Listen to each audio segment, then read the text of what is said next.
Masih kepotong, Pak. Iya, Pak. Itu nanti saya ganti di komputer satunya, Pak, ini. Ya, sudah, better lah. Oke, betul. Ya.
Pak Hendi, silakan Ya, Pak. Udah siap. 140-an.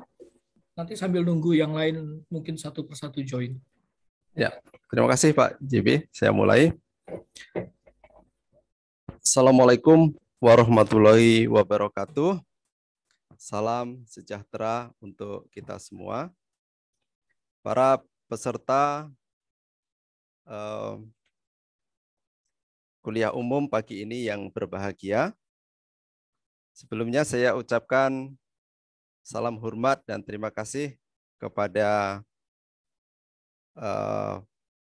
Bapak Dr. Andes Sidarto Danusubroto, Sarjana Hukum, narasumber kuliah umum kita pada hari ini.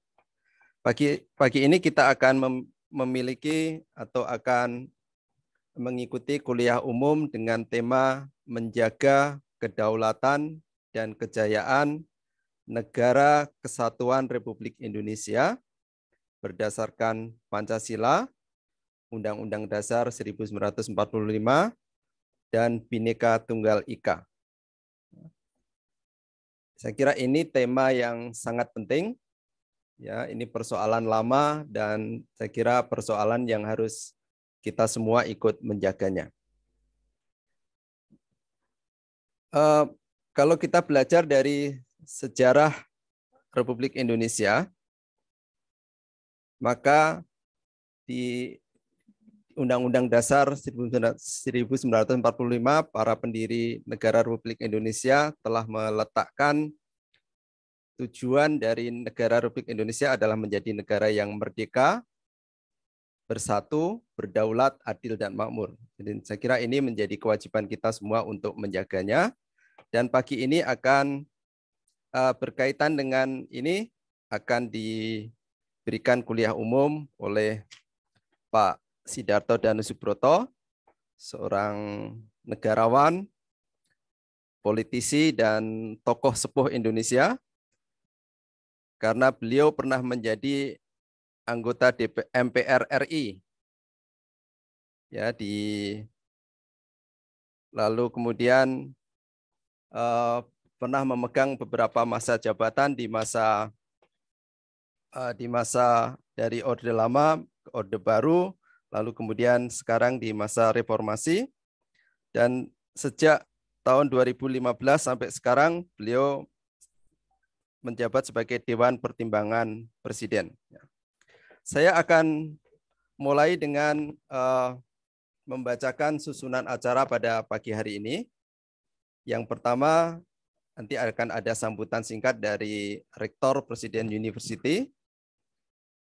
Setelah itu akan dilanjutkan kuliah umum sampai dengan seluruhan acara akan selesai pada pukul 11.30, ya. Dan setelah kuliah umum nanti akan diikuti dengan tanya jawab dan komentar dari peserta. Sebelum saya mempersilahkan Pak Sidarto untuk memulai kuliah umum. Nanti saya akan membacakan secara singkat kurikulum vitae beliau. Dan sebelumnya saya akan mengundang Pak Rektor Profesor Dr. Joni Oktavian Haryanto untuk memberikan sambutan pada kuliah umum pagi hari ini. Kepada Profesor Joni, waktu saya persilahkan. Terima kasih Pak Endi, Pak Moderator. Yang saya hormati dan saya banggakan Irjen Pol Purnawirawan Dr. Andes Sidarto dan Subroto SH. Saya atas nama Presiden University dan atas nama pribadi mengucapkan banyak terima kasih atas kesediaan Bapak di tengah kesibukan dan di tengah padatnya jadwal Bapak berkenan memberikan pembekalan kepada kami semua, kepada para mahasiswa, para dosen, dan juga pimpinan di Presiden University ini. Ikut hadir dalam kuliah kebangsaan ini bukan hanya jajaran rektorat, tapi juga para dekan, kepala program studi, dosen, staf, dan mahasiswa. Melainkan juga para pengurus Yayasan Pendidikan Ustadz Presiden, para guru dan staf di lingkungan sekolah presiden.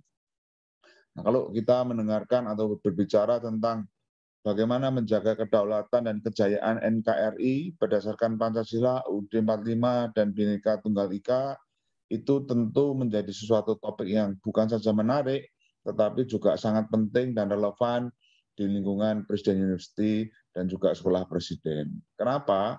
Karena seperti yang kita pahami bersama, kemajuan teknologi membuat Indonesia dan masyarakatnya kini sudah menjadi warga global, warga dunia.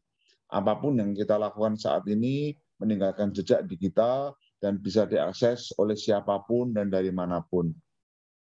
Menjadi warga global membuat batas-batas antar negara menjadi semakin blur. Misalnya dalam bidang bisnis, kondisi semacam ini sangat menguntungkan. Contohnya kita memproduksi satu barang bisa dari mana saja dan dijual kepada siapa saja. Namun jika tidak dikelola dengan baik bisa menjadi isu-isu yang berkaitan dengan kedaulatan.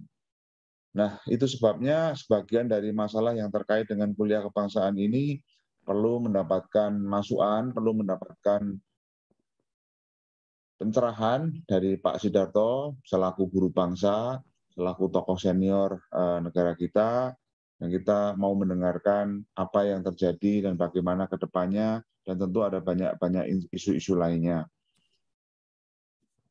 Apalagi saat ini ya, kita lihat banyak sekali pihak-pihak yang berusaha untuk mengganti Pancasila dengan ideologi yang lain, demikian juga dengan UUD 45 dan Bhinneka Tunggal Ika.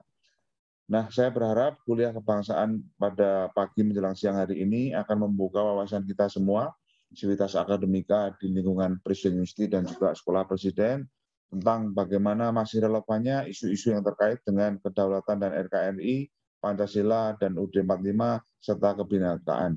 Sekali lagi, terima kasih kepada Pak Sidarto, dan selamat mengikuti webinar pada pagi hari ini. Terima kasih, Pak Dekan. Ya, terima kasih Pak Rektor atas sambutannya. Kita langsung masuk ke acara inti kuliah umum pada pagi hari ini. Sebelumnya saya akan membacakan secara ringkas riwayat hidup dari Pak Sidarto, narasumber kita pada pagi hari ini. Beliau lahir di Pandeglang, Jawa Barat pada 11 Juni 1936. Menikah dengan Sri Artiwi Sidarto, dikaruniai seorang anak, Ayudiah Sidarto. Lahir di Jawa Barat tetapi menghabiskan sebagian besar waktunya di Yogyakarta. Kalau saya lihat dari riwayat hidup ini, beliau menghabiskan masa sekolah dasar, sekolah menengah pertama, dan sekolah menengah atas di Yogyakarta. Ya, yang di SMA Negeri 6 Yogyakarta. Sebelum kemudian melanjutkan ke perguruan tinggi ilmu kepolisian dan kemudian berlanjut dengan kuliah untuk mendapatkan sarjana hukum tahun 1965. Ketika di SMA beliau pernah menjabat sebagai ketua OSIS, pernah menjadi ketua OSIS, dan kemudian aktif di dalam kegiatan siswa. Untuk riwayat pekerjaan, nah ini ada banyak pekerjaan yang pernah beliau pegang. Saya kira ini beberapa yang terpenting saya akan bacakan. Pada tahun 1967 sampai dengan 1968, beliau menjadi ajudan Presiden Republik Indonesia. Ya, jadi saya kira presidennya pada waktu itu Insinyur Soekarno. Jadi Pak Sidarto saya kira adalah ajudan Presiden Soekarno yang terakhir sebelum terjadi peralihan kekuasaan. Kemudian beliau pernah menjadi Kapolres di Tangerang pada tahun 1974 sampai dengan 1975, dan kemudian pada jabatan-jabatan yang lain di kepolisian. Ya, yang terpenting misalnya pada tahun 1988 sampai dengan 1991 beliau pernah menjabat sebagai Kapolda di Jawa Barat. Nah, jadi termasuk membawai wilayah di mana Presiden University berada. Pada tahun 1999 sampai dengan tahun 2014, beliau menjadi anggota DPR RI ya, untuk 2 periode. Kemudian sejak tahun 2015 sampai sekarang, beliau menjadi anggota Dewan Pertimbangan Presiden. Selama karirnya, beliau pernah mendapatkan banyak penghargaan, termasuk Bintang Mahaputra Adi Pradana. Ya. Untuk kuliah umum ini, saya kira Pak Sidarto akan saya berikan waktu sekitar 30 menit untuk menyampaikan presentasi. Gitu ya, jadi kira-kira 30 menit. Lalu setelah itu kami akan mendengar pertanyaan atau komentar dari para peserta kuliah umum, dan kemudian nanti saya akan persilahkan kembali ke Pak Sidarto untuk memberikan jawaban atau respon atas pertanyaan dan komentar dari para peserta. Ya, saya akan membuka kuliah umum ini dengan sebuah pantun. Ya. Berlari bocah di atas genting, mengejar layangan yang berpita. Hari cerah Rabu ini jelas sangat penting. Pak Sidarto yang bijak berbagi ilmu dengan kita. Saya persilahkan Pak Sidarto untuk memulai presentasi sekitar 30 menit. Nanti akan diikuti dengan sesi tanya jawab. Saya persilahkan. Terima kasih.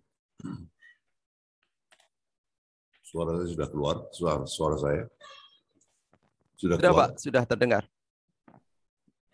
Bismillahirrahmanirrahim. Assalamualaikum warahmatullahi wabarakatuh. Selamat pagi. Salam sejahtera bagi kita semua. Om Swastiastu, Namo Buddhaya, salam kebajikan. Bapak Rektor Presiden University beserta seluruh jajaran, pengurus yayasan, panitia, anak-anak kami mahasiswa Presiden University yang mengikuti kuliah umum dengan tema menjaga kedaulatan dan kejayaan NKRI berdasarkan Pancasila, UUD 45 dan Bhinneka Tunggal Ika. Sebelum saya mulai, tadi akan saya perbaiki sedikit tadi pengantar dari Pak siapa tadi? Pak Dekan gitu. Anak saya 5, cucu saya 12, cucu mantu 4 dan cicit 2 ya. Saya sudah punya buyut ya. Oh iya. Dan saya di DPR 3 periode, lalu kemudian 2013 saya sebagai ketua MPR Republik Indonesia ya. Oke. Itu yang sudah saya punya terangkan. cicit Pak ya. Oh, udah buyut. Oh buyut malah. Ya. Saya mulai sekarang Pak ya. Keberagaman adalah anugerah. Negara Kesatuan Republik Indonesia NKRI didirikan oleh Founding Fathers untuk semua suku, etnis, agama, dan golongan. yang ada di Indonesia. Bangsa dan negara ini bukan hanya untuk kalangan tertentu, namun menurut Bung Karno, satu untuk semua, semua untuk satu, dan semua untuk semua. Pemikiran Bung Karno ini sangat relevan dengan kondisi Indonesia sebagai bangsa yang pluralistik, multikultural, multietnik, dan multiagama. Jika semua merasa untuk semua, maka kita tidak akan ada suku, etnis, atau agama yang merasa lebih berhak dari yang lain. Semua anak bangsa memiliki hak dan kewajiban yang sama. Indonesia yang pluralistik, multikultural, multietnik, dan multiagama adalah satu keniscayaan yang harus dirawat dan dijaga keharmonisannya. Kemajuan Indonesia adalah aset berharga yang menyimpan berbagai kekayaan lokal yang menjadi modal kemakmuran dan kesejahteraan bangsa. Namun jika tidak dikelola dengan bijaksana, keberagaman dapat menjadi sumber terjadinya konflik sosial di masyarakat. Masalah kecil dan sederhana dapat menjadi ledakan besar yang akan mengancam keutuhan NKRI yang jika tidak dijaga dengan baik. Berbagai upaya dilakukan oleh pihak-pihak tertentu untuk merusak keharmonisan di Indonesia dengan cara mengganti ideologi negara dengan ideologi yang lain. Bentuk negara ingin dirubah dengan bentuk yang sesuai dengan keinginan mereka. Demikian juga dengan kebinekaan dianggap sebagai sesuatu yang harus dihilangkan dari bumi Indonesia.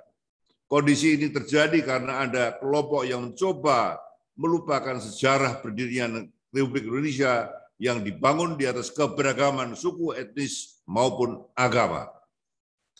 Keadaan yang mengakibatkan dalam beberapa tahun terakhir, gerakan intoleransi, radikalisme, dan terorisme semakin marak terjadi di Indonesia.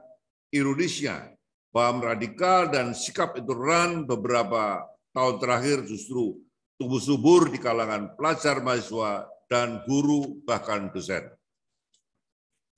Saya sampaikan hasil riset dari DIPI pada tahun 2016 menunjukkan bahwa 21% siswa dan 21% guru menyatakan Pancasila sudah tidak lagi relevan digunakan bangsa. Karena 84% siswa dan 76% guru lebih setuju dengan penerapan syariat Islam. Selain 52% siswa setuju kekerasan untuk solidaritas agama, dan 42% membenarkan aksi pemboman yang dilakukan kalangan radikal. Survei nasional tentang keberagaman di sekolah dan universitas di Indonesia oleh UIN Syarif Hidayatullah 1 September sampai 7 Oktober 2017 menunjukkan bahwa 91% responden setuju bahwa syariat Islam perlu diterapkan dalam bernegara. 37% responden setuju bahwa jihad adalah qital dan terutama ditujukan melawan non-Muslim. 37% responden setuju bahwa pemahaman tentang aksi teror, bom, bunuh diri merupakan jihad Islam. 61% responden memiliki pemahaman kekhalifahan, bentuk pemerintahan yang diakui dalam ajaran Islam. Hasil survei Institut bersama LSI yang disampaikan di bulan Agustus 2016 menemukan bahwa sebanyak 59% responden memiliki kelompok yang dibenci, yaitu mereka yang berlatar belakang agama non-Muslim, kelompok Tionghoa, komunis, dan sebagainya.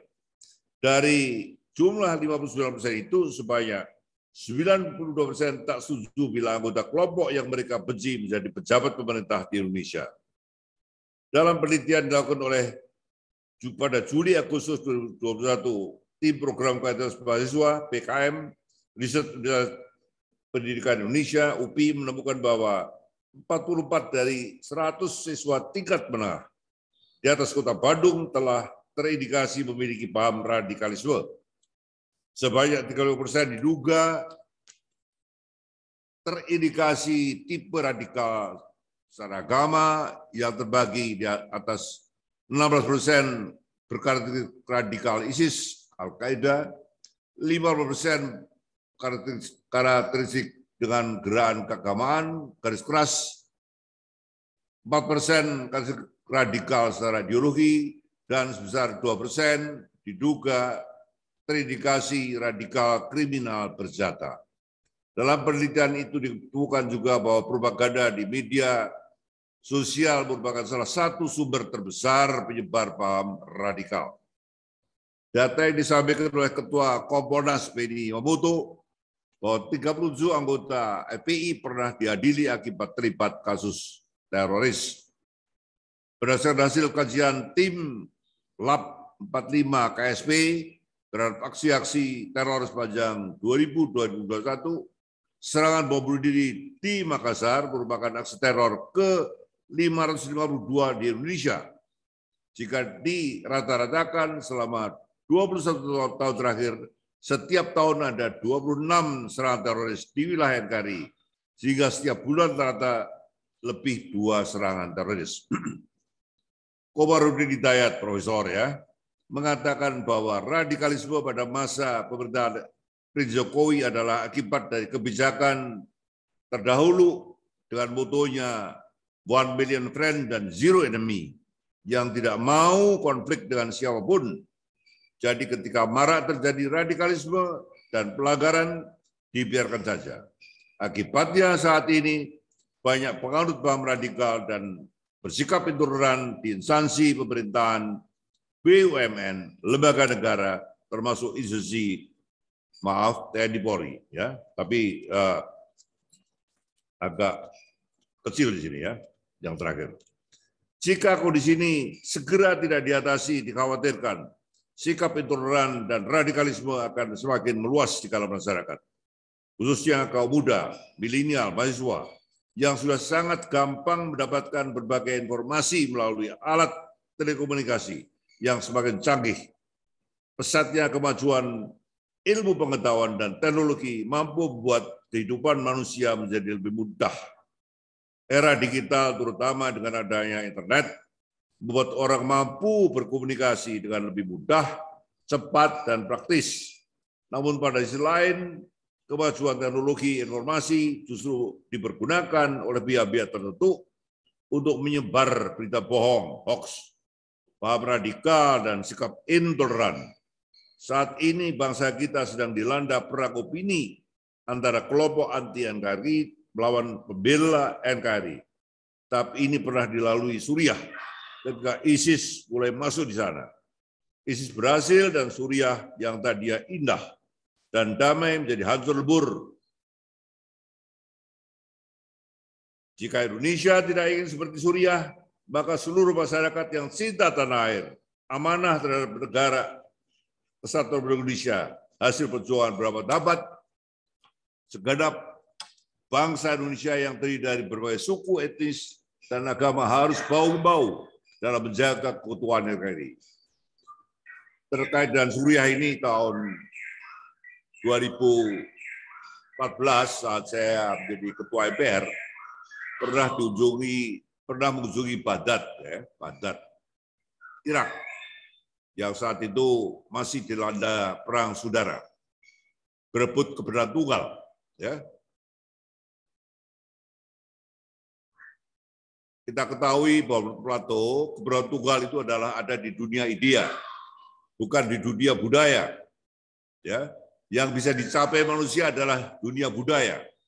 Dunia idea itu milik Sang Khalik. Jadi kalau kita berebut kebenaran tunggal itu adalah hal yang dimiliki oleh kelompok-kelompok radikal. Ya, saya di Baghdad sempat mengunjungi Babilonia dan Mesopotamia, budaya tertua di bumi, ya, yang terbangun pada 4.000 tahun sebelum Masehi. Sudah ada perumahan, ada kegiatan sosial, pasar, dan sebagainya. Jadi pada saat orang-orang Eropa hidup di gua-gua, budaya tertua di Baghdad, di Syria itu sudah ada. Inilah yang kita sayangkan, bahwa negara-negara sekelas Irak, Syria, yang dulu bahkan juga di Mesir ya dengan piramid dan sebagainya ya, yang dulu sangat maju di bidang budaya ya, lebih maju daripada Eropa ya. sekarang betul-betul masih dalam keadaan apa itu namanya perang berebut kuda tunggal ya, yang mengakibatkan hancurnya ya banyak negara-negara Timur Tengah ya, terakhir Afghanistan. Saya teruskan, pertumbuhan dan penyebaran intoleransi, radikalisme dan terorisme dapat dihambat jika bangsa Indonesia memiliki fondasi yang kokoh dan benteng yang kuat. Hal ini dapat dilakukan dengan cara memberikan pemahaman yang baik dan benar tentang 4 pilar kebangsaan kepada generasi penerus bangsa. 4 pilar kebangsaan adalah Pancasila sebagai dasar negara dan pandangan hidup bangsa Indonesia, Undang-Undang Dasar sebagai konstitusi negara, NKRI sebagai bentuk negara, dan merupakan komitmen seluruh bangsa Indonesia, dan Bhinneka Tunggal Ika sebagai sistem nilai ideal di Indonesia. 4 pilar kebangsaan jangan diartikan bahwa keempat hal tersebut merupakan pilar yang zazar fungsi keduaan dan fungsinya. 4 pilar harus dipahami seperti sebuah bangunan yang masing-masing memiliki fungsi yang berbeda, namun merupakan satu bangunan yang utuh hingga saling mendukung dan melengkapi. Jika diibaratkan dalam satu rumah, Pancasila merupakan fondasi beton atau dasarnya. Undang-Undang Dasar adalah tiang penyangga. Negara Kesatuan Republik Indonesia adalah merupakan atap dan dindingnya.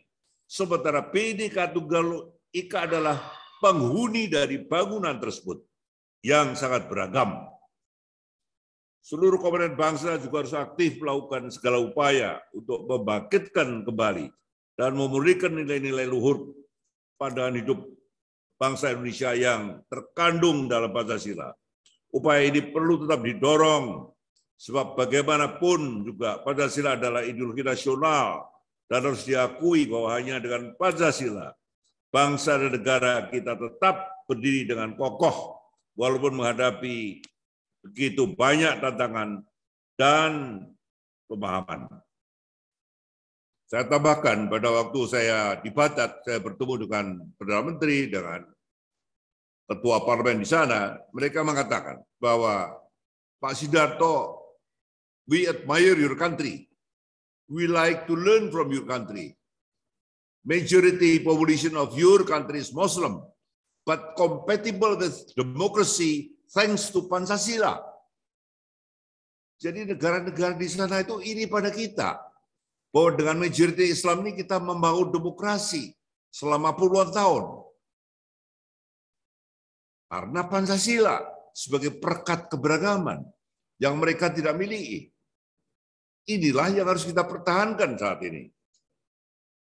Saya teruskan, walaupun tantangan dan cobaan yang dihadapi 4 pilar kebangsaan, khususnya Pancasila, sangat berat, namun Pancasila tetap kokoh karena merupakan intisari dari nilai-nilai luhur yang hidup dalam jiwa dan raga seluruh Indonesia.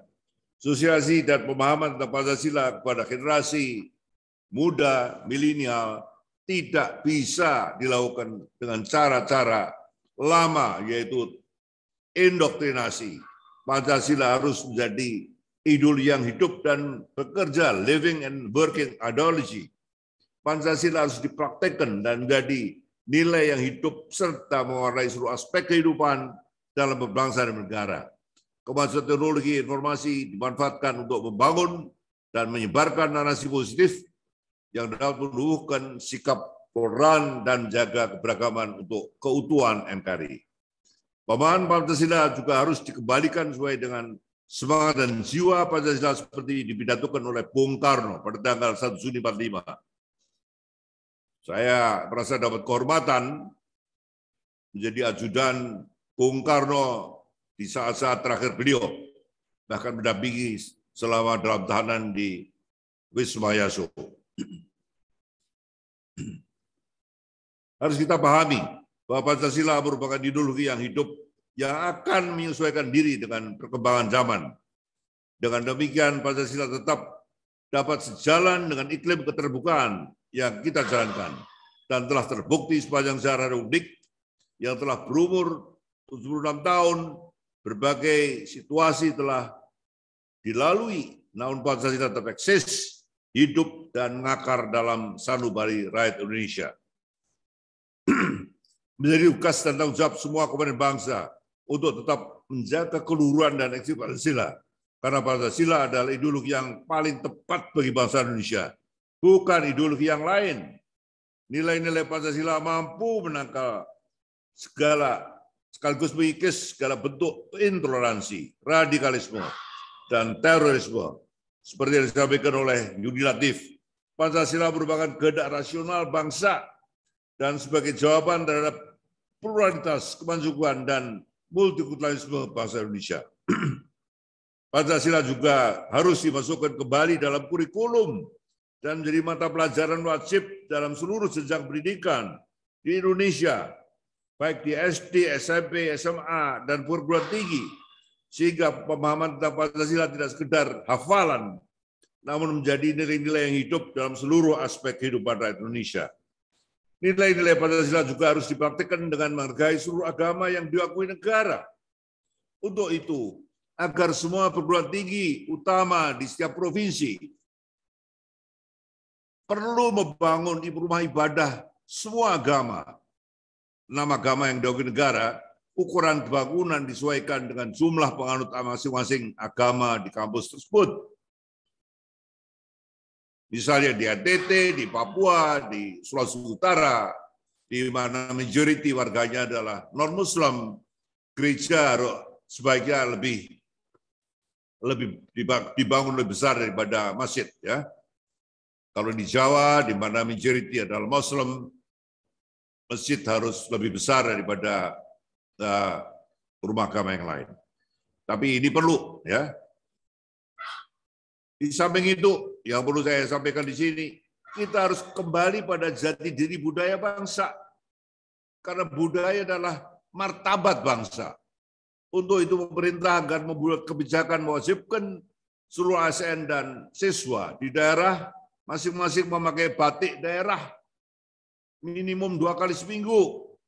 Kebijakan ini untuk membantu pengembangan industri UMKM daerah setempat dengan berkembangnya batik daerah. Kebetulan saya menjadi pelindung daripada Yayasan Pusara Nusantara, di mana para pendiri adalah banyak tokoh ibu-ibu pejabat, ya, yang betul-betul menyadari pentingnya sekarang kita kembali pada jati diri budaya bangsa. Antara lain adalah batik sebagai budaya nasional yang diakui UNESCO, ya, yang sudah berkembang sejak zaman Majapahit, zaman Mataram, ya. Ini perlu kita diadakan aturan dari pemerintah, ya, agar ASN, siswa Lemdik, SD, SMP, SMA menggunakan batik 2 kali seminggu, batik daerah, supaya industri batik daerah itu berkembang saat ini, pada saat pandemi ini. Tantangan terhadap persatuan dan kesatuan bangsa. Tantangan terhadap persatuan dan kesatuan bangsa saat ini semakin berat karena kadar nasionalisme bangsa Indonesia juga mengalami erosi.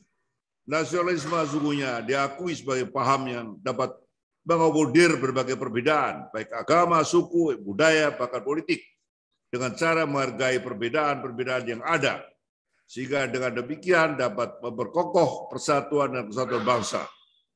Ian Adams mengatakan bahwa di antara ideologi modern, setidaknya secara teoritis, nasionalisme lah yang paling sederhana, paling jelas, dan paling canggih, sekaligus paling luas dan memiliki daya cengkeram paling kuat pada perasaan rakyat.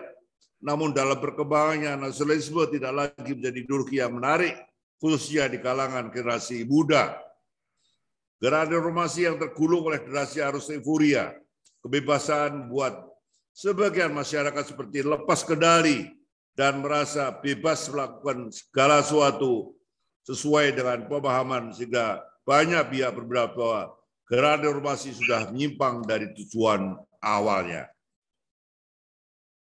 Periode reformasi lahir tahun 98 dengan pergantian pimpinan nasional dan mengakibatkan terjadi pergeseran bandul politik. Sistem politik Indonesia berubah dari eksekutif heavy menjadi legislatif heavy. Wewenang legislasi dikembalikan ke lembaga legislasi sesuai dengan perubahan Undang-Undang Dasar 45.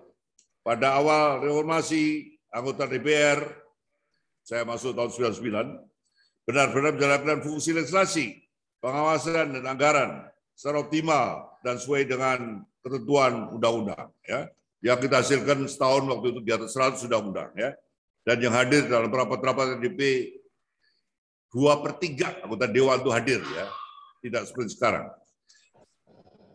Perubahan undang-undang DPR mulai terjadi ketika undang-undang tentang pemilu diganti. Dalam undang-undang baru diatur bahwa calon anggota legislatif terpilih ditetapkan dengan suara terbanyak. Keadaan ini membuat konsentrasi politik semakin keras. Pemilihan anggota legislatif yang seyogianya menjadi ajang pertaruhan ide, konsep gagasan, dan program berubah menjadi pertarungan modal dan pengaruh. Saya anggota DPR 3 periode, 99 sampai 2014, saya rasakan 2 kali proporsional tertutup. Saya nomor 1 karena dipilih oleh partai. Lalu yang ketiga itu adalah terbuka, di mana kita harus bersaing internal dan eksternal. Inilah mulai lahirnya demokrasi NPWP itu di sini. Nomor piro, wani piro, ya tidak sehat.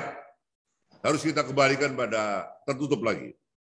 Dengan tingkat pendidikan mayoritas rakyat Indonesia yang masih rendah, data BPS tahun 2012 menunjukkan bahwa tingkat pendidikan Indonesia masih tingkat menengah, bahkan SMP, dan pendapatan per kapita baru $4.000. Pemilihan anggota legislatif dengan sistem suara terbanyak akan menyebabkan politik biaya tinggi.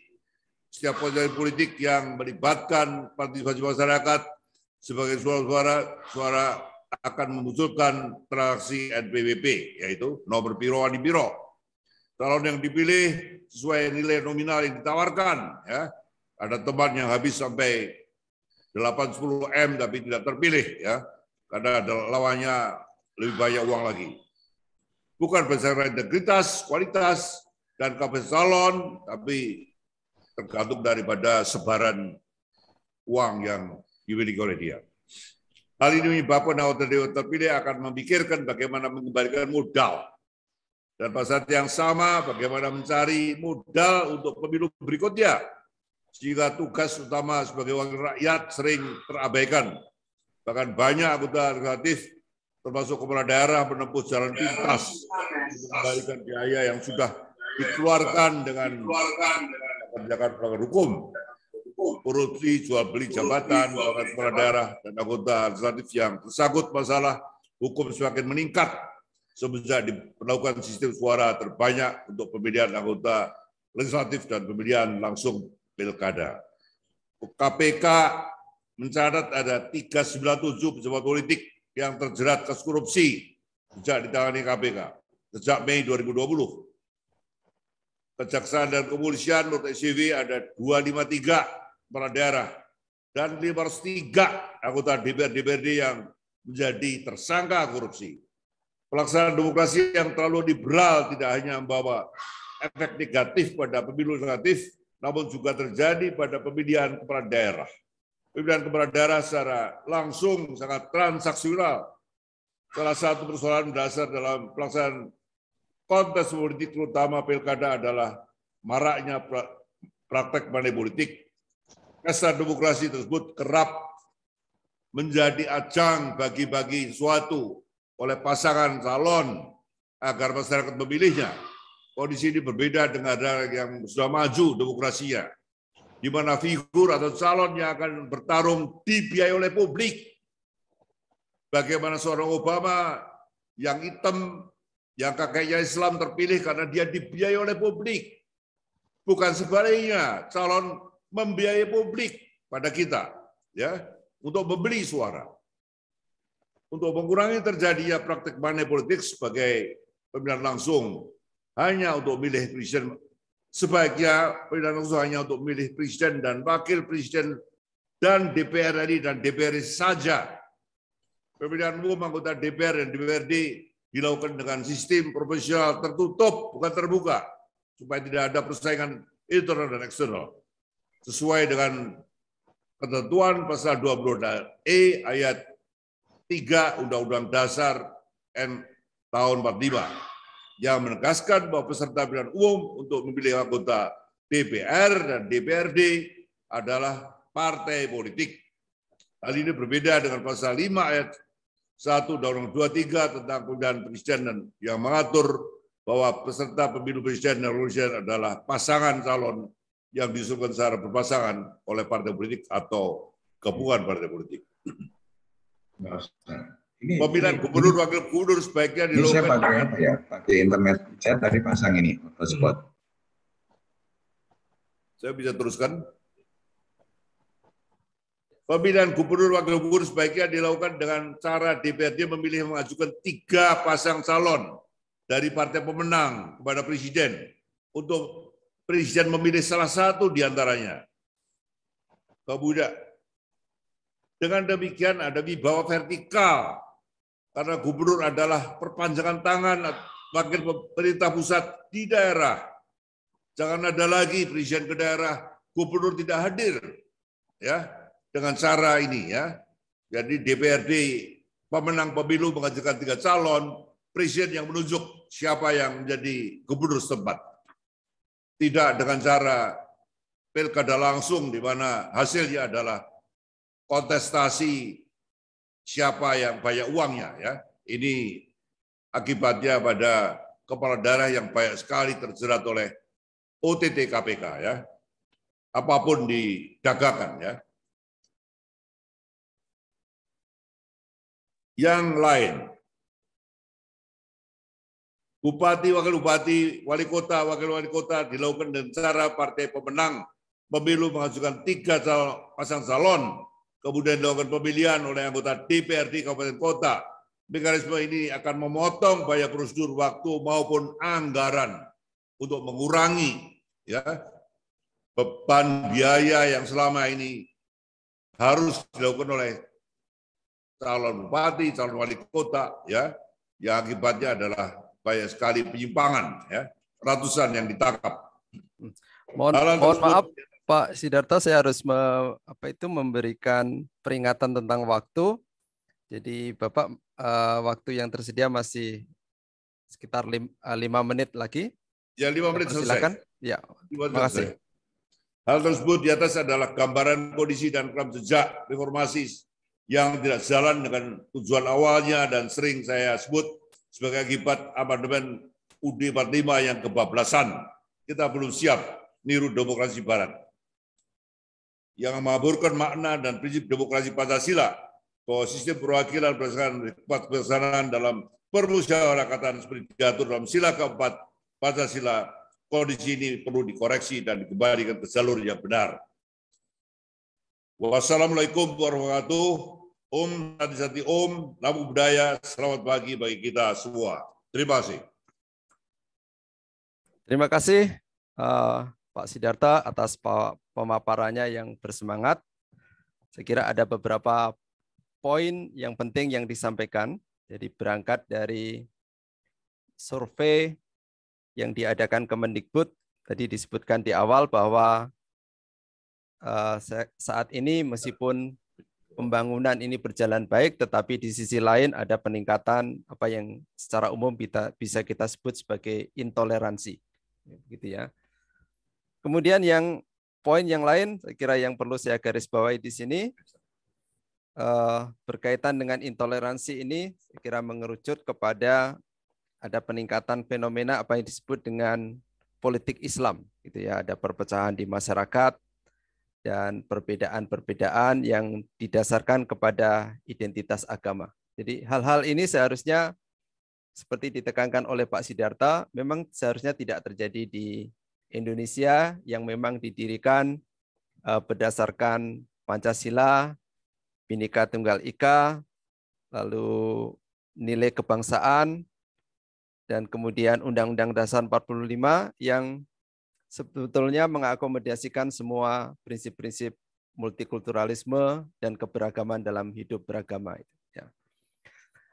Poin yang lain saya kira yang dikemukakan adalah ya memang di sisi yang lain dalam praktek politik nasional kita masih terjadi beberapa hal seperti misalnya ada money politics, korupsi, beberapa penyalahgunaan kekuasaan, dan ini di dalam beberapa hal saya kira akan juga mempengaruhi atau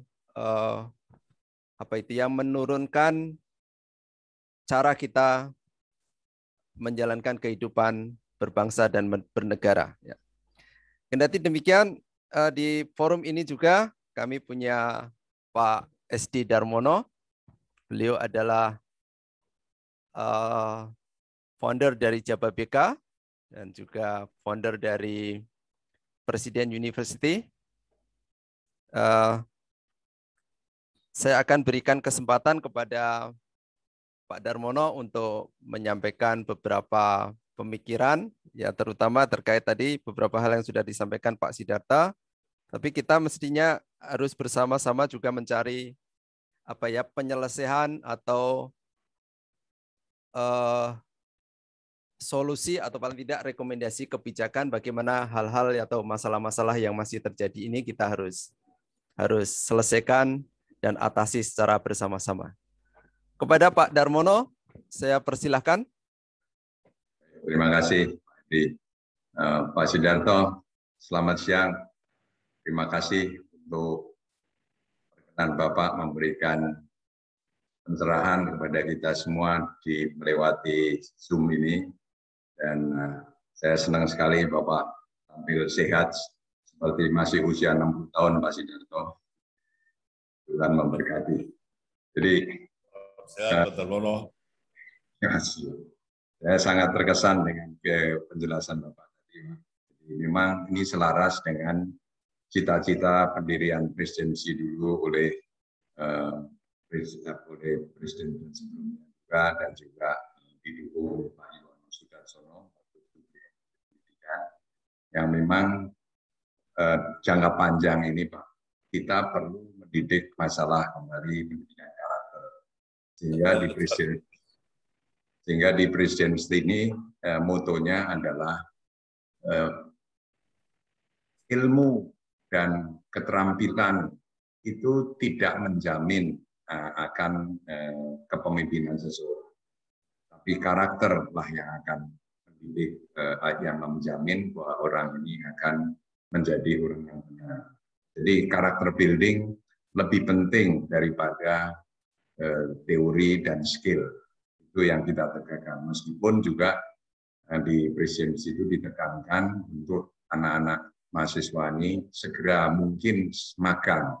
Karena magang di kawasan industri, Pak, itu mendapat pendidikan praktek yang real. Di mana di industri, waktu masuk harus tepat, harus disiplin, harus berintegritas. Kalau di dalam perusahaan tidak jujur, pasti dipecat.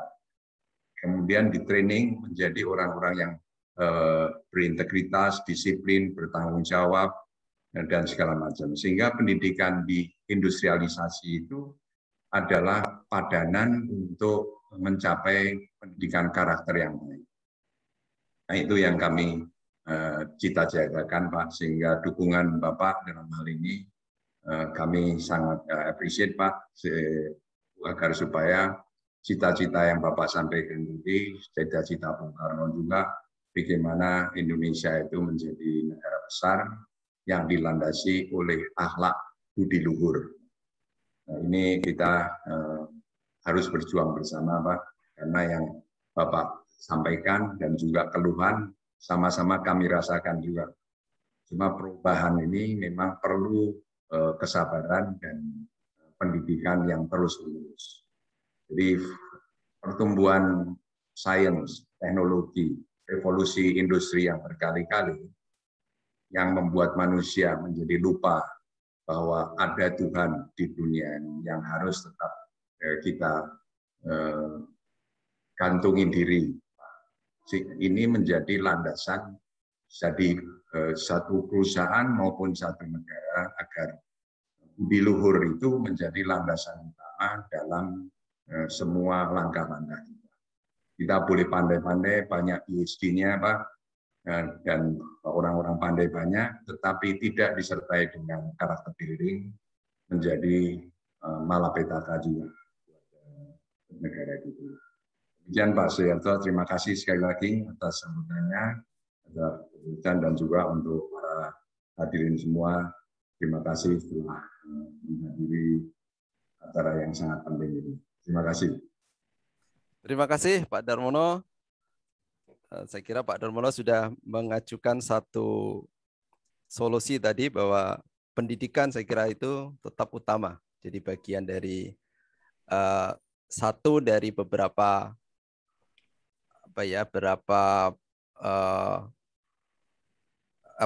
program atau kebijakan bagaimana kita akan memperbaiki kehidupan kebangsaan dari kehidupan kita bersama ini di negara Republik Indonesia. Selanjutnya saya akan mengundang peserta untuk memberikan pertanyaan atau komentar. Saya kira waktu sekarang pukul 10.55, kita masih punya waktu sekitar 40 menit. Begitu ya, saya akan mengundang 3 penanya dulu. Baik, yang kalau dimungkinkan bisa berbicara langsung, Pak JB ya, jadi administrator, ataupun yang ada di chat itu yang nanti bisa dibacakan supaya mendapatkan respon dari baik dari Pak Sidarto maupun dari Pak Darmono. Saya persilahkan. Andy, kita sudah ada 3 pertanyaan di Q&A ya. Mungkin kita bisa mulai dari situ dulu ya. Ya. Oke Pak Sidarto, ini pertanyaan pertama ya Pak ya. Jika bicara mengenai persatuan dan kesatuan NKRI, ini pasti berhubungan dengan isu separatisme di Indonesia, sebagaimana yang baru-baru ini terjadi kembali di Papua ya, melalui gerakan Papua Merdeka, dan sekarang kemudian dikenal juga dengan istilah kelompok kriminal bersenjata. Pertanyaannya adalah sehubungan dengan masalah ini, pihak manakah yang sangat berperan menimbulkan terjadinya masalah ini menurut pandangan Pak Sidarto? Dan bagaimanakah aksi yang mestinya dilakukan oleh pemerintah dan rakyat, terutama para mahasiswa ya, untuk ikut mengatasi dan menghilangkan permasalahan seperti ini? Karena kasus KKB di Papua ini bukan kasus baru ya, ini kasus lama yang kemudian berulang dan berulang kembali gitu. Saya kira kita mulai dari situ. Silakan Pak Sidarto. Nanti kalau Bapak sudah selesai menjawab, kita akan lanjutkan dengan pertanyaan berikutnya. Saya jawab. Ya, saya jawab atau silakan. menunggu yang lain? Ya. Satu-satu saja Pak, nggak apa-apa. Oke. Saya persilahkan Pak Sidarto untuk memberikan jawaban dan tanggapan. Terima kasih. Masalah Papua ini memang kompleks ya. Saya setuju, bukan sekedar masalah keamanan, tapi juga masalah welfare, masalah sosial, ya, dan banyak lagi ya. Tapi yang kita lihat, saya terus terang bangga dengan tercapai PON Papua, ya, PON di Papua, di mana terbangun stadion yang megah di Jayapura, ya, bandara yang megah di Merauke, ya, Sorong, lalu jalan Trans Papua yang dulu banyak berlumpur sekarang sudah terbangun dengan baik, ya. Sehingga keadaan Papua ini betul-betul jauh di atas daripada PNG. Di mana di PNG itu perang antar suku itu masih berlangsung, ya, dan keadaan ekonominya berat sekali, ya. Juga sukunya kondisi di Papua ini apa yang terjadi terakhir ini perang antar suku yang di mana itu Lindungga itu Pak ya. Bukan yang terakhir, perang suku antara yang korbannya banyak. Yahukimo ya. Bakidimo. Di Yahukimo. Nah, itu ya. Itu adalah sebenarnya di Papua banyak terdiri dari suku-suku ya yang mereka belum sepenuhnya menyatu ya. Ini yang masih ada di PNG ya. Jadi kalau kita lihat di PNG sekarang ini keadaan ekonominya dan sebagainya itu jauh daripada Papua ya, Papua kita ya. Kalau OPM itu memang, maaf ya, itu senjatanya juga diberikan dari pensi, ya, dibiayai oleh kelompok-kelompok tertentu yang tidak menyukai Papua bagian dari NI. Jadi memang ini masalah yang kompleks, tidak sekedar masalah keamanan tok, tapi juga masalah welfare, lalu masalah komunikasi dari Pemda pada rakyatnya, ya, bahwa apa yang diberikan oleh pemerintah itu adalah saat ini salah satu yang terbaik untuk Papua, ya. Belum pernah Papua mengalami jalan sebanyak sekarang ini, lapangan udara sebanyak ini, lalu fasilitas olahraga sebanyak ini, ya. Ini harus kita syukuri, ya, bahwa belum semuanya optimal itu ya betul, tapi step by step kita harus sampaikan, ya, terutama Pemda, ya, maaf, dari kepala daerah juga ada yang dua kaki, ya Pak, ya, kakinya sebelah di NKRI, sebelahnya ada di sana, ya, ada begitu, ya, dan mereka banyak waktunya tidak di daerah setempat, harusnya dia betul-betul merangkul warganya di tempat itu most of his time, ya, tapi banyak juga yang tidak di tempat itu, ya. Ini hal yang kita sayangkan, dan ke depan memang ini harus kita perbaiki, ya. Terima kasih. Ya, terima kasih. Pak JW bisa langsung pertanyaan yang kedua. Ya, ini Ya. Sudah bertambah sebetulnya pertanyaannya. Ini yang kedua dari Amira Zahra Islami, ya. Jadi Pak Sidarto, perkenalkan saya Amira. Saya ingin bertanya perihal sistem pemilihan dengan proporsi tertutup dan terbuka. Bukankah jika sistem pemilihan legislatif maupun eksekutif dilakukan dengan sistem proporsi tertutup, akan terjadi gap dalam demokrasi kita? Lalu jika diterapkan secara terbuka dengan kebijakan tertentu yang membatasi hal-hal yang merusak demokrasi seperti money politics, apakah itu bisa kita lakukan?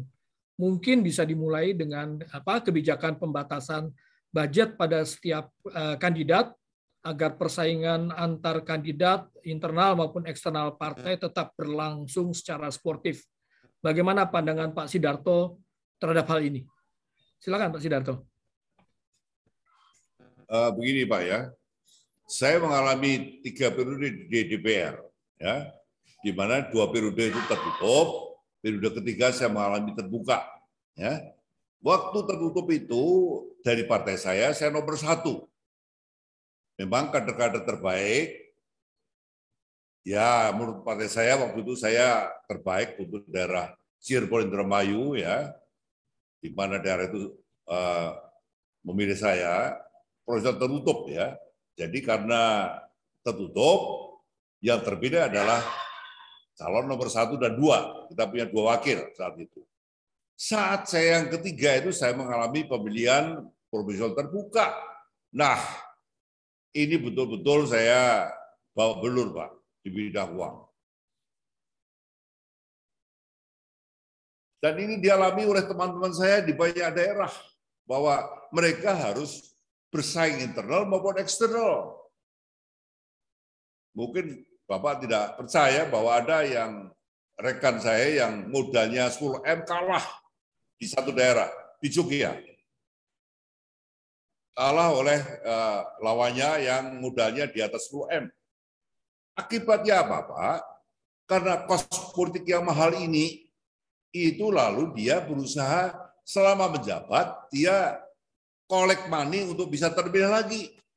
Seperti kita ketahui sekarang untuk kunjungan reses itu dananya 450 juta, Pak, ya. 4 kali atau 5 kali reses. Ya. Lalu di samping itu ada dana dapil dan sebagainya, ya. Jadi ini anggaran dewan ini betul-betul cukup besar, ya. Dan kalau ini semua salurkan kepada konstituen, itu betul-betul satu hal yang positif, Tapi dengan bahayanya kasus-kasus korupsi yang tertangkap dari DPR, DPRD maupun kepala daerah, ini satu pelajaran yang mahal bagi kita. Ya, itu terima kasih. Terima kasih Pak Sidarto. Ini pertanyaan yang ketiga, ini tentang masalah nasionalisme dan bagaimana juga menanamkan nasionalisme. Saya kira ini bisa direspon sekaligus nanti oleh Pak Sidarto maupun oleh Pak Darmono. Ya. Saya persilahkan Pak Yebi untuk dibacakan yang pertanyaan ketiga ini. Iya. Jadi bagaimana cara kita mempertahankan sikap nasionalisme dan mempertahankan budaya kita di saat negara lain memiliki pengaruh yang begitu besar dalam menyebarkan budayanya, dan budaya tersebut ternyata sangat diminati di Indonesia. Ya kita tahulah itu Korea luar biasa sekarang fenomenanya ya. Silakan Pak Sidarto dengan pandangan tersebut. Jadi bagaimana kita mempertahankan sikap nasionalisme dan budaya kita di saat negara lain pengaruhnya sangat kuat, terutama ke anak-anak muda kita nih. Pak Darmono, kami persilakan juga nanti Bapak ikut memberikan pandangan terhadap hal ini. Silakan Pak Sidarto. Ya, boleh bicara? Silakan Pak. Jadi mengalami SD, SMA, SMP, SMA di Jogja ya. Saya lulus tahun 55. Saya kemudian diterima sebagai Taruna Pol. Saat itu saya terus terang melihat bahwa anak-anak saat itu warnanya, kebangsaannya lebih kuat, Pak ya. Pakaian kita, pakaian daerah, artinya pakaian yang pakaian yang hari-hari itulah ya. Saya prihatin sekarang dengan perubahan sikap hijrah dalam pakaian. Itu saya prihatin. Bagi saya hijrah yang penting itu adalah hijrah dalam perilaku berketuhanan, bukan dalam pakaian. Itulah mengapa sekarang saya ikut dalam pelindung daripada Yayasan Busana Nusantara. Marilah kita kembangkan busana daerah, misalnya batik.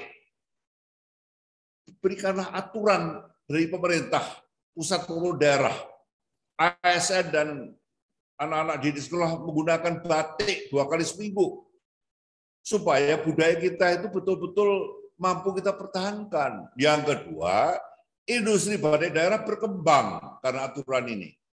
Jangan kita menganut budaya luar. Martabat bangsa itu ditentukan oleh budaya kita, bukan lainnya. Budaya kita lah yang bisa mengangkat martabat bangsa kita. Terima kasih. Terima kasih. Terima kasih. Selanjutnya langsung ke Pak Darmono untuk pertanyaan yang sama. Saya persilakan.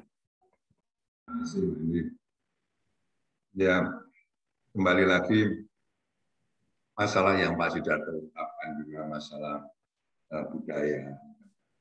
Memang ini semua kalau kita tidak ada satu action plan yang jelas, itu menjadi wacana.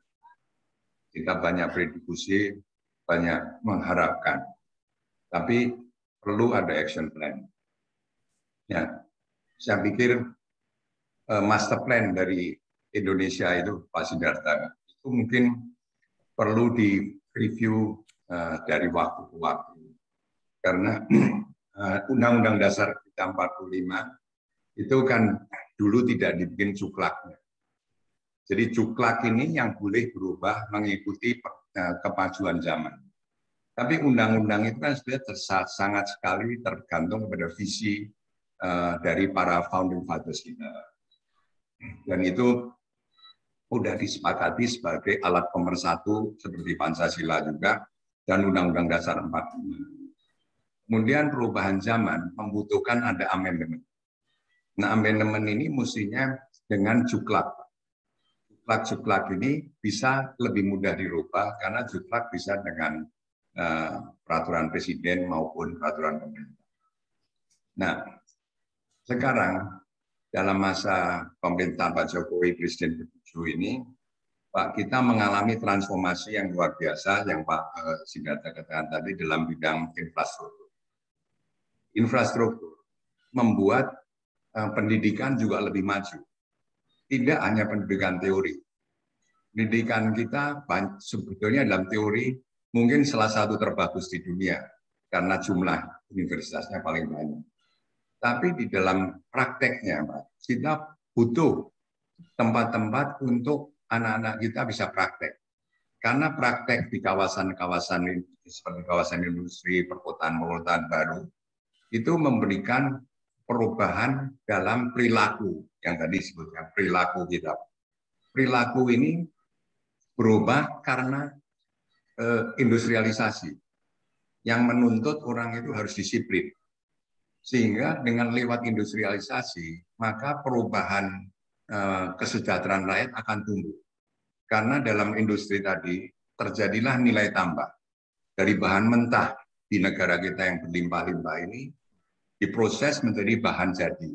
Seperti barusan tadi baca di Kompas, Pak Jokowi meresmikan smelter yang dimana diharapkan Gresik itu dari hulu sampai hilir.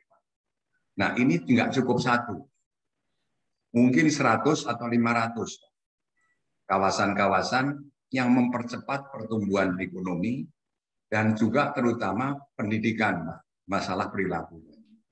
Industrialisasi akan membuat orang berperilaku disiplin.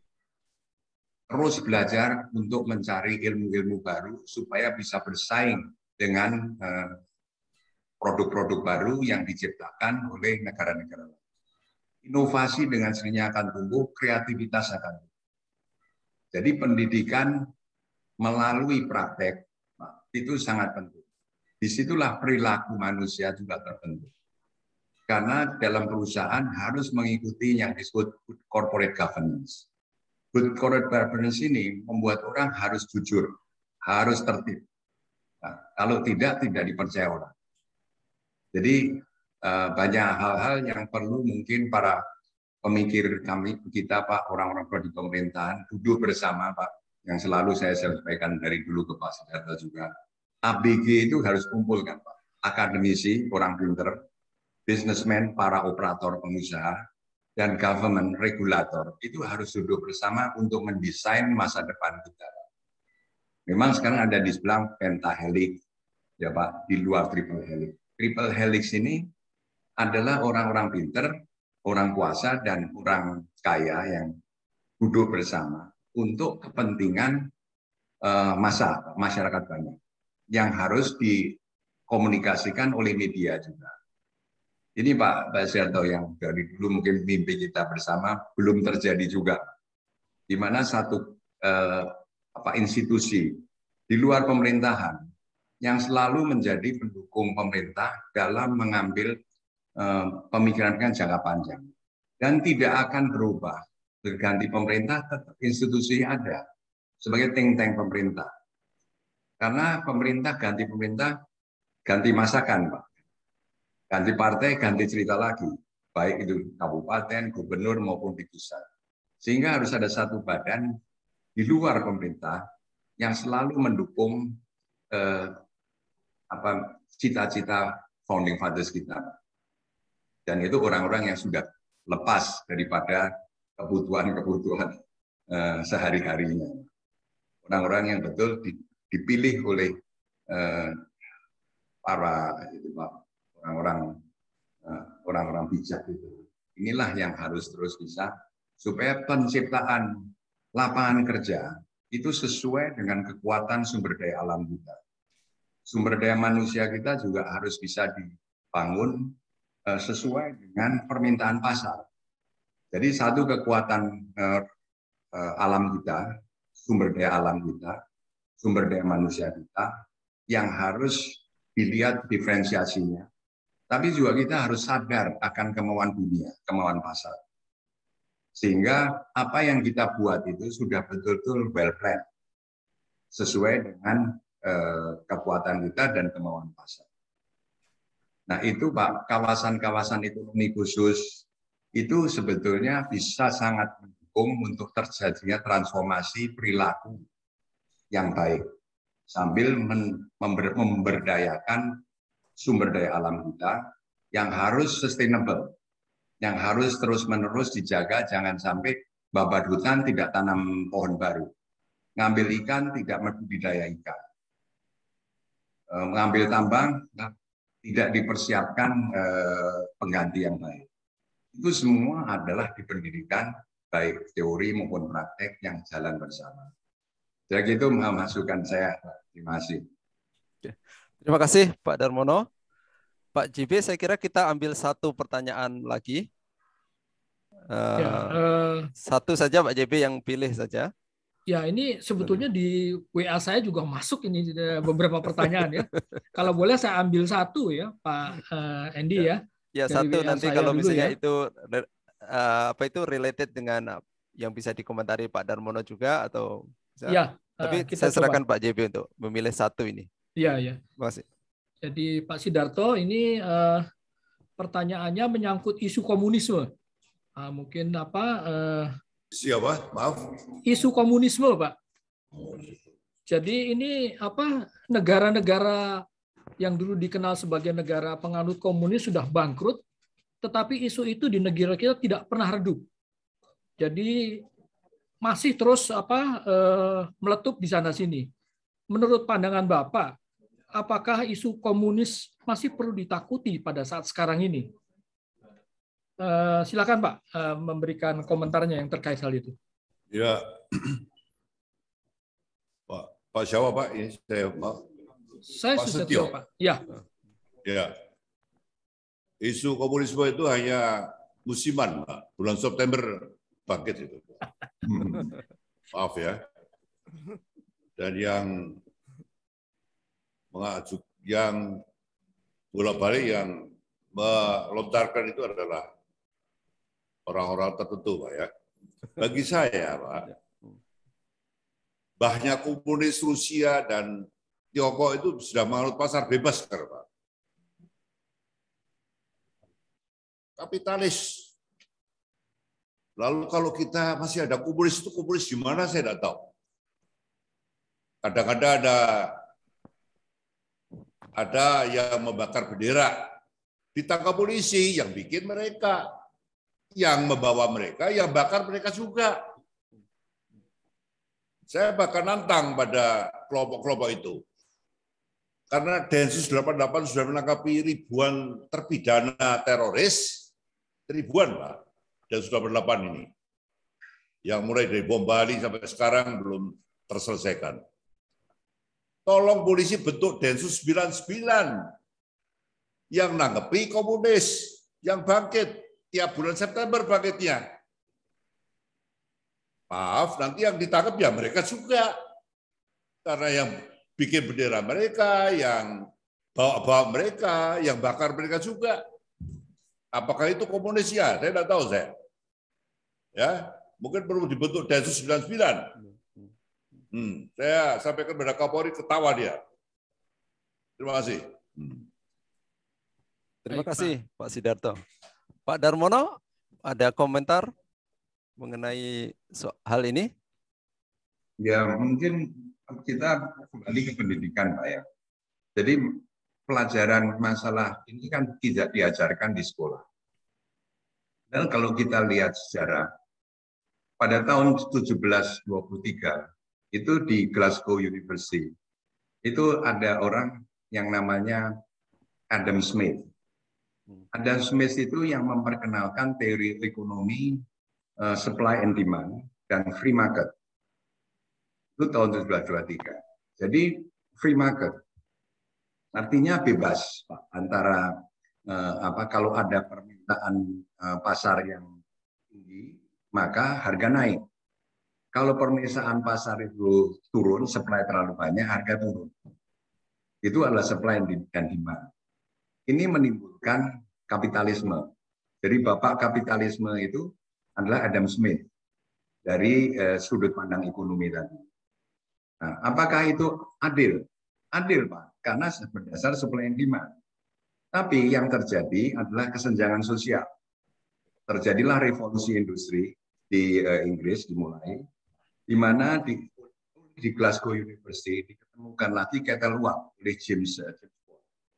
Maka terjadilah efisiensi yang luar biasa, sehingga para baron-baron di Eropa, yaitu para ningrat-ningrat di Eropa, bekerja sama dengan para pengusaha, itu menggunakan teori supply and demand. Jadi kalau buruh yang mau kerja itu banyak, yang dibutuhkan sedikit, harga ditekan. Jadi gaji rendah sekali. Nah, itulah terjadi penindasan manusia atas manusia dan juga bangsa atas bangsa. Kalau Bung Karno mengatakan delom nation per nation itu adalah penjajahan manusia dan bangsa atas bangsa. Nah, antitesisnya timbullah Karl Marx yang memperkenalkan Marxisme. Marxisme mengenalkan sama rata sama rasa. Teori ekonomi baru nih kan. Jadi itu kemudian menjadi masuk ke ranah politik. Timbullah Partai Komunisme. Yang komunisme itu adalah sifatnya komunal. Komunitas yang miskin bersatulah untuk melawan kapitalis orang kaya. Itu mulainya timbulnya komunisme yang dimotori dari Rusia, sehingga terjadilah Partai Komunis Internasional yang ada kepentingan politik untuk perjuangan kelas buruh melawan kelas burjuis. Ini sejarah ini harus diajarkan karena zaman Orde Baru ini tidak diperbolehkan. Tapi zaman sekarang mestinya ini di kuliah dikembalikan untuk menjelaskan apa sih sebetulnya komunisme itu, apa sih sosialisme ini. Kita Pancasila itu terdiri dari dua ini. Kesejahteraan sosial itu adalah sosialisme.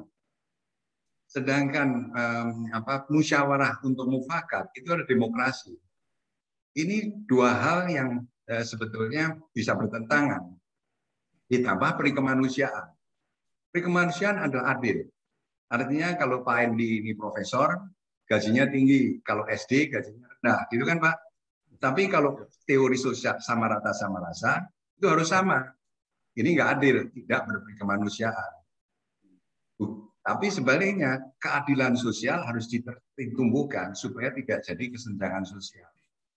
Jadi istilah-istilah komunisme yang dipolitisir menjadi urusan politik, itu nggak usah terlalu ditanggapi. Yang penting sekarang pendidikan gimana kalau kita ini masih susah, satu kelompok susah, harus bergabung gotong royong untuk bekerja sama. Misalnya koperasi. Koperasi adalah sosialis, di mana semua penerimaan uang dibagi rata sama rasa. Nah, sesudah koperasi ini kaya, mulailah pengurusnya digaji besar-besar sesuai dengan kemampuan dan kontribusinya. Jadi koperasi yang sudah kaya menjadi kapitalis. Koperasi yang baru dibuat oleh orang-orang yang tidak mampu itu adalah sosialis. Jadi teori ekonominya oke-oke saja dan itu diadopsi oleh Bung Karno dalam Pancasila dan teman-temannya yang nggak hanya Bung Karno dalam bentuk Pancasila yang mengadopsi teorinya Adam Smith dan teorinya Karl Marx. Nah itu kemudian menjadi kesaktian Pancasila di sana karena kita mengambil jalan tengah. Jadi kalau di Inggris dulu di LSI itu siapa yang ngarang buku The Middle Way itu founding fathers kita sudah mengajarkan the middle way, yaitu Pancasila. Anthony Giddens, Pak. Ya, Anthony Giddens. Anthony Giddens mengenalkan jalan tengah. Padahal Indonesia sudah melaksanakan jalan tengah. Kira-kira gitulah penjelasannya Pak Endi yang saya bisa tangkap dan pelajari selama ini. Terima kasih. Oke, terima kasih Pak Darmono. Para peserta webinar sekalian, saya akan merangkumkan yang bisa saya catat, 5 pemikiran atau rekomendasi kebijakan yang terkait dengan persoalan kebangsaan, keindonesiaan yang kita diskusikan pada pagi hari ini. Yang pertama, saya kira kita masih memiliki, saya kira tadi dikemukakan oleh Pak Sidarta, pekerjaan untuk menguatkan pemahaman dan implementasi tentang 4 pilar ini. Ya, sebagai pilar dari kehidupan berkebangsaan di Indonesia. Negara Kesatuan Republik Indonesia, Pancasila, Undang-Undang Dasar 45, dan Bhinneka Tunggal Ika. Saya kira ini warisan-warisan yang besar yang kita harus jaga bersama-sama. Ya, jadi ini saya kira yang dalam kehidupan berbangsa dan bernegara. Poin yang kedua, pemikiran dan rekomendasi yang kedua adalah bahwa kebijakan-kebijakan dan program-program yang mendukung keberagaman, kebangsaan, dan multikulturalisme bukan hanya harus dilakukan oleh pemerintah nasional, ya, tetapi saya kira juga harus dilakukan oleh pemerintah-pemerintah di daerah, pemerintah provinsi, kabupaten, dan kota. Poin yang ketiga, parpol dan ormas, partai politik, ya, dan organisasi masyarakat, dan terutama partai politik, harus mengadopsi nilai-nilai kebangsaan ini.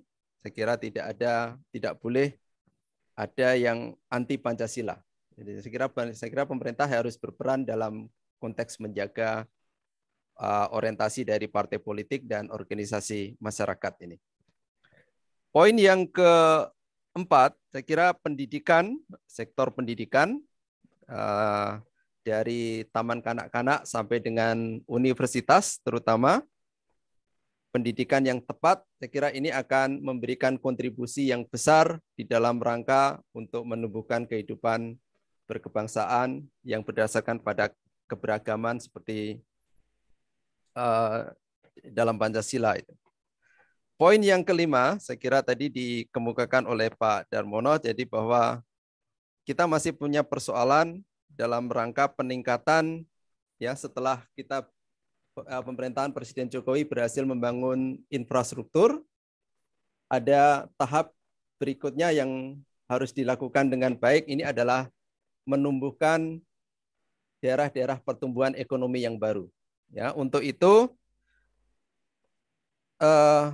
kuncinya adalah kerjasama atau koordinasi antara ABG tadi, seperti disebutkan oleh Pak Darmono, ABG antara akademisi, bisnis, dan government, ada pemerintahan.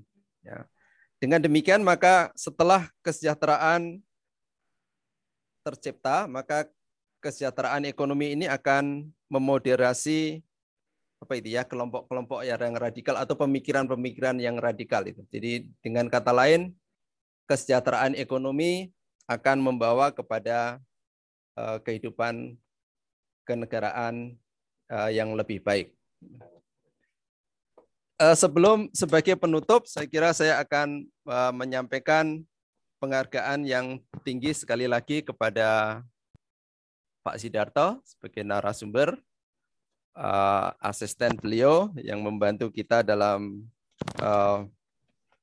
menyelenggarakan webinar pagi ini, Pak Jayeng, lalu Pak JB, dan juga Pak Darmono, saya kira atas beberapa pencerahan dari beliau, Pak Rektor, Pak Profesor Joni Haryanto, dan Pak Endi, Pak ya. Budi Supanji untuk memberikan closing statement. Iya, oke. Nanti saya akan persilahkan Pak Budi untuk memberikan kata penutup. Sebelum itu saya ada satu pantun ini ya, penghargaan untuk Pak Sidarto dan Pak Darmono. Beliau sebagai sesepuh itu dan masih juga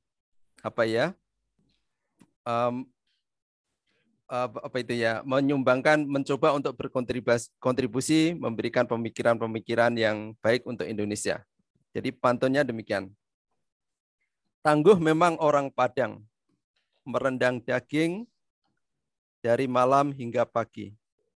Sungguh pantang berhenti berjuang, menjaga Indonesia tetap berseri. Jadi saya kira beliau ini dua tokoh ini adalah tokoh-tokoh yang pantang untuk berhenti berjuang. Selanjutnya saya persilahkan kepada Ketua Yayasan Presiden University, Prof. Budi Supanji, untuk menyampaikan kata penutup dari acara kita pada pagi hari ini. Kepada Prof. Budi, saya persilahkan. Ya.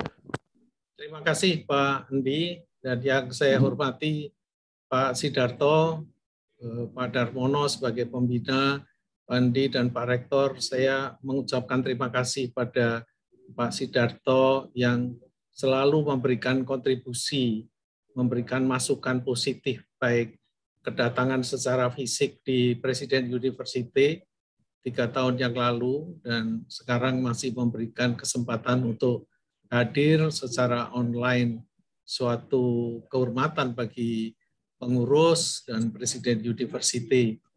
Dan putra Bapak, Mas Dadit, sampai Agustus kemarin, Pak, saya laporkan masih memberikan kontribusi yang sangat berarti untuk kemajuan IT dan sebagainya. Matur nuwun Pak Sidarto. Dan kami mungkin waktu 2 tahun yang lalu sebelum menjelang COVID, kami sowan ke kantor Bapak sebagai rasa hormat dan bekti kami selalu mempunyai panutan yang kami lihat memberikan kontribusi positif buat generasi muda. Dan kami sama-sama dulu di komisi sebagai counterpart di Komisi 1, Bapak selalu memberikan arahan yang positif bagi Kementerian Pertahanan dan juga ke Lemhanas. Sehingga saya yakin bahwa apa yang Bapak sampaikan tadi mengenai adanya otonomi daerah, adanya pergantian pejabat-pejabat di daerah, stabilisasi kepemimpinan, dan juga isu-isu yang kalau bulan September muncul dan sebagainya itu menjadi pertanyaan. Ini kan juga sesuatu yang bagus buat generasi muda agar rasa kebangsaan kita ini tetap ada. Itulah Pak Sidarto, sebagai pengurus saya merasa terlindungi dengan masukan-masukan Bapak yang memberikan umbrella, payung besar buat ketentraman, kesejahteraan abadi, dan penjaga kedaulatan negara Republik Indonesia yang kita cintai. Demikian Pak, sebagai penutup kami, sebagai pengurus, saya mohon maaf seandainya ada kekurangan dan tadi saya memang agak terlambat datang karena masih dalam perjalanan. Demikian Pak Darto, semoga Bapak selalu sehat walafiat sebagai One Team Press untuk memberikan masukan positif bagi Negara Kesatuan Republik Indonesia. Matur nuwun. Terima kasih, Prof. Budi. Prof. Budi ini adalah Ketua Yayasan Pendidikan Presiden University, Pak Darto. Dan sebelum beliau menjadi pengurus dan Ketua Yayasan, beliau adalah Gubernur di Lemhanas. Saya kira ini informasi untuk para mahasiswa sekalian. Ya. Jadi beliau profesor di Universitas Indonesia dan juga di Presiden University. Ya. Baiklah, saat ini ya kita mengakhiri webinar ini tepat pada pukul 11.32, jadi 22 menit lebih lambat dari yang dijadwalkan oleh panitia. Selanjutnya saya kira saya akan kembalikan waktu ini kepada panitia atau tuan rumah penyelenggara. Pak Cipi, saya persilakan. Baik Pak Endi, terima kasih sudah berkenan memandu diskusi kita pagi hari ini ya. Kita punya kuliah kebangsaan yang luar biasa pagi hari ini. Terima kasih kepada Pak Sidarto yang sudah berkenan untuk berbagi wawasan kepada kami semua. Terima kasih juga kepada Pak Darmono yang sudah ikut sharing pandangan pada pagi ini bersama-sama kita. Pak Budi yang sudah berkenan menutup sesi acara hari ini, dan Pak Rektor, Pak Joni, yang sudah menginisiasi kuliah kebangsaan kita pada pagi hari ini. Dan terima kasih kepada Pak Endi yang sudah berkenan menjadi moderator, serta seluruh hadirin yang ikut serta dalam kuliah kebangsaan pada pagi hari ini. Demikian kuliah kebangsaan kita pagi ini bersama Pak Sidarto. Mohon maaf jika dalam penyelenggaraannya ada kekurangan di sana-sini, dan sampai jumpa pada kuliah-kuliah lain yang diselenggarakan oleh Presiden University. Selamat pagi dan terima kasih. Terima kasih Pak Selawas. Terima kasih Pak Sidarto, Pak Darmono, Pak Budi. Ya. Terima kasih Pak Sidarto. Turun. Terima kasih Pak Darto. Senang lihat Pak Darto sehat, bugar. Salam sehat semuanya. Ya, salam sehat.